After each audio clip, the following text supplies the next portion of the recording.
Olá, seja bem-vindo, seja bem-vinda a mais uma leitura do Evangelho de Marcos. Nós estamos no capítulo 5 e hoje nós veremos os versículos de 21 a 24 e de 35 a 43. Por que esse salto, né? Não é um contínuo? Porque existem duas cenas narradas que se alternam e eu optei por separar para facilitar o entendimento. Hoje nós vamos ver um fenômeno de morte aparente. Para quem quer entender um pouco melhor o assunto, como o Espiritismo traz essa visão, eu recomendo a leitura do Livro dos Espíritos. São 3 questões muito fáceis, 422, 423 e 424. Essas questões vão facilitar como é que isso pode acontecer. Tendo Jesus voltado de barco para a outra margem, uma grande multidão se reuniu ao seu redor enquanto ele estava à beira do mar. Então, Jesus tinha andado até essa região, que era uma região habitada por não-judeus, também conhecidos como gentios, tinha agido em algumas pessoas e eles pediram para que Jesus fosse embora, que eles ficaram com medo. Jesus atravessa o mar da Galileia, que também não é um mar, né? Deem uma pausa no vídeo, vão até a playlist Novo Testamento e lá vocês procurem Geografia dos Evangelhos, vocês vão entender o que é o Mar da Galileia, que na verdade é um lago gigante.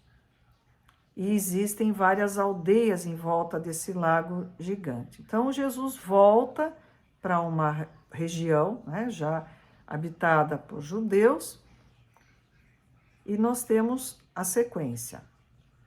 Então chegou ali um dos dirigentes da sinagoga, chamado Jairo. Vendo Jesus, prostrou-se aos seus pés. Então Jairo era uma pessoa importante na sinagoga, que era onde os judeus se reuniam para estudar a Torá, a lei. E ele se ajoelhou perante Jesus. Esse ato simbolizava, na época, um sinal de profundo respeito. Ele implorou insistentemente: minha filhinha está morrendo. Vem, por favor, e impõe as mãos sobre ela, para que seja curada e que viva. E Jesus foi com ele. Então Jairo sabia, através das notícias que corriam naquela época, que Jesus tinha o poder de curar, de ajudar, simplesmente impondo as mãos sobre as pessoas. Ele afastava doenças, afastava os espíritos imundos, que é como eles se referiam aos obsessores naquela época. Agora nós fazemos uma pausa, que é uma outra cena que é contada, e vamos para o versículo 35. Enquanto Jesus ainda estava falando, chegaram umas pessoas da casa de Jairo, o dirigente da sinagoga. Então, eles estavam lá conversando, essa outra cena que nós vamos ver no próximo vídeo acontecia, e eles chegaram da casa de Jairo e disseram assim: sua filha morreu, disseram eles. Não precisa mais incomodar o mestre. Gente, imagine, né, o desespero desse pai que estava implorando a Jesus que ajudasse. E aí chega um pessoal e diz assim: ó, sua filha morreu, esquece, que já era. Ele deve ter entrado num profundo desespero. E agora, o que a gente vai fazer? Não fazendo caso do que eles disseram, Jesus disse ao dirigente da sinagoga, ao pai da menina: não tenha medo, tão somente creia. Bonitas essas palavras de Jesus e servem para nós até hoje, em situações de desespero, de perigo, de risco. Jesus nos diz: não tenha medo, tão somente creia. Então, antes de nós nos desesperarmos, vamos recordar dessas palavras, desses ensinamentos de Jesus e crer que Ele está aqui para nos ajudar no que for possível. E não deixou ninguém segui-lo, senão Pedro, Tiago e João, irmão de Tiago. Então Jesus pegou Pedro, Tiago e João e foram para a casa de Jairo. Durante sua encarnação aqui na Terra, Jesus ensinava as pessoas que estavam à sua volta, a todos, de maneira geral. Ele tinha um grupo que seguia Jesus por onde ele fosse. Então ele dava uns ensinamentos especiais para essas pessoas, porque não porque elas fossem especiais, mas porque elas estavam em condição de absorver melhor esses ensinamentos. Nesse público já reduzido, existiam 12 que eram seus apóstolos, seus discípulos, que viviam dia e noite com ele durante os 3 anos do seu ministério.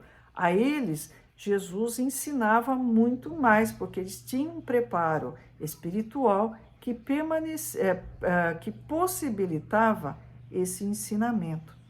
E nós vamos ver em várias situações que Pedro, Tiago e João eram mais próximos de Jesus, tinham mais afinidade, mais condições de receberem esses ensinamentos. Então Jesus pegou os 3 e falou: vamos lá para a casa de Jairo.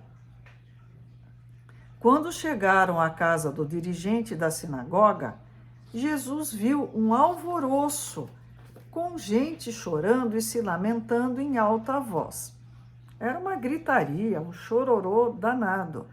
Na época, era comum pessoas serem pagas para darem escândalo no enterro, no velório, para chorarem. Era uma maneira que eles achavam que estavam homenageando os mortos. Então entrou e lhes disse: por que todo esse alvoroço e lamento? A criança não está morta, mas dorme. Mas todos começaram a rir de Jesus.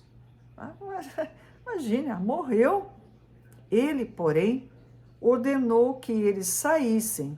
Tomou consigo o pai e a mãe da criança e os discípulos que estavam com ele e entrou onde se encontrava a criança. Tomou-a pela mão e lhe disse: Talita cumi, que significa: menina, eu lhe ordeno, levanta-se. Imediatamente a menina, que tinha 12 anos de idade, levantou-se e começou a andar. Isso os deixou atônitos. Ele deu ordens expressas para que não dissessem nada a ninguém e mandou que dessem a ela alguma coisa para comer. Bom, vamos entender o conceito de milagres. Existem 2 conceitos. O conceito comum, que é alguma coisa sobrenatural que contraria as leis de Deus, as coisas conhecidas, é uma coisa fantástica. Existe a ótica espírita do milagre, que é um acontecimento que faz parte das leis da natureza, das leis de Deus, apenas nós não entendemos o que acontece.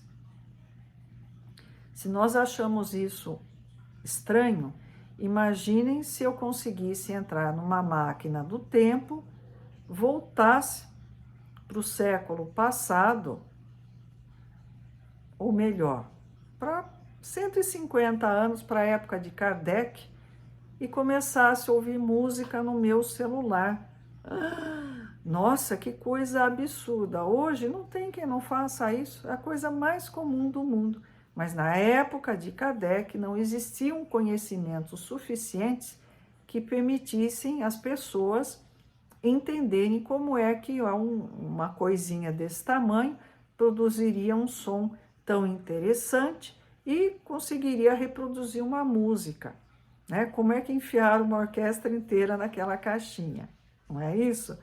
Então, as coisas acontecem de acordo com a nossa capacidade de entendimento, de compreensão. Jesus, ele não derrogaria, ele não mudaria uma lei de Deus. Ele utilizaria elementos para nós também desconhecidos, para que acontecessem coisas que são interpretadas como milagre. Antigamente, o conceito de morte, né, era meio estranho, não era bem firmado. Muitas pessoas foram enterradas vivas, elas estavam no estado que aparentava a morte e foram enterradas. A hora que elas acordaram, estavam dentro do caixão e aí sim morria por falta de oxigênio e acabavam morrendo. Como é que se sabia? Por algum motivo, elas eram desenterradas para serem mudadas, alguma coisa, e viam que elas estavam numa posição diferente no caixão do que se encontravam quando enterradas. Então, eu recomendo a leitura do Livro dos Espíritos, questões 422 a 424, para uma melhor compreensão do tema. Até mais.